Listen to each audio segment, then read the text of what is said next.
Hey guys, and welcome to another guide on a Season 6 support for League of Legends, and in today's guide we will be going over Jarvan. Now Jarvan, I know what you're thinking, he isn't a support, and you're right, he is not a support. He's not made for that role. He's made for the jungle, top, probably mid, but in fact if you build him correctly and you play him efficiently enough, he can be a really good support and a game changing support at that.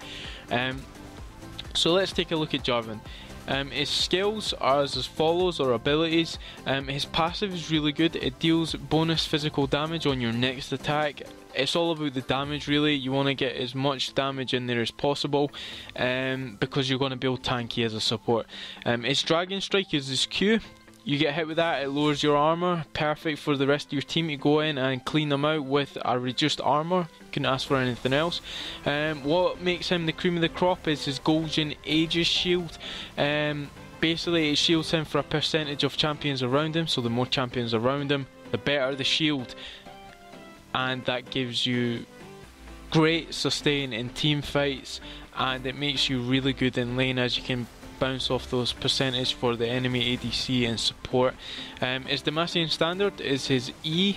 It basically gives attack speed to nearby champions and of course yourself, so it's perfect for your ADC again, to clear under the turret, also to go in and fight. Obviously what makes him a really good support is that he can lock down targets and single them out for targets that don't have flash or don't have any getaways. That's his Cataclysm, that's his R. You want to prioritise his R at all stages of levelling abilities up.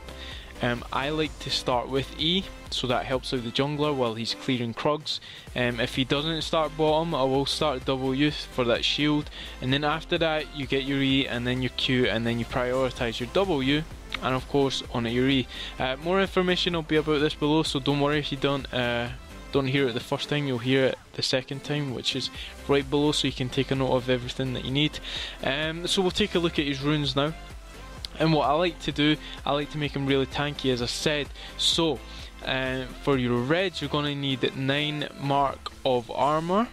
For your yellows, I've got 4 seals of armour and the rest I've got health. That can be purely health if you want to. I wanted to add in the extra armour.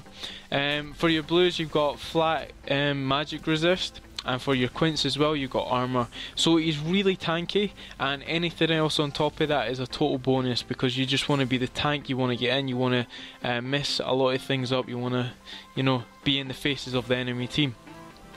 Now we go on to his masteries. We're going for 12 and 18. Like I said, we don't need tanky masteries at this point. We've got a tanky rune page, extremely tanky. We've also got his shield, we've got his attack speed, and we've got his lowering armor with his Q.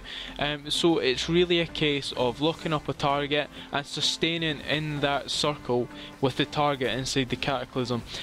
So we're going for Bounty Hunter, so it's 1% damage to each unique enemy.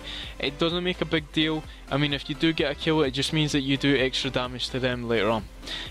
For the 18, we're going with Thunderlord's Decree again, and I really like this on my supports. It gives the extra damage.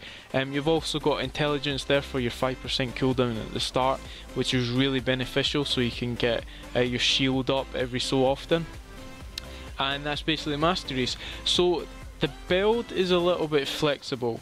Now what I like to do, as I said, he's really tanky. I like to start with Relic Shield. I like to prioritise finishing Face of the Mountain just because of the shield it gives you. And on top of that, it also depends on the enemy team comp. I mean, if you've got a fed mid laner who's AP, you're obviously going to rush, you know, magic resist, Merc Treads. Merc Treads is really good. It gives you the tenacity to roam around. Also you could go for something like mobility boots. That would also be great on Jarvan support, so that you can roam and make things happen. Sightstone, of course, prioritise. You need that vision. It's not there, but you need a sweeping lens, and then you'd upgrade it at level 9. That's really your core. For your options though, my usual build, obviously depending on the enemy team, but what I usually like to go is Locket, Randuins, and then it can be a case of, do you want to pick up a black Cleaver? Do you need an extra bit of damage once you lock up that opponent? it doesn't really matter that much. Deadman's Plate is great for getting around as well, and also offers you that extra damage.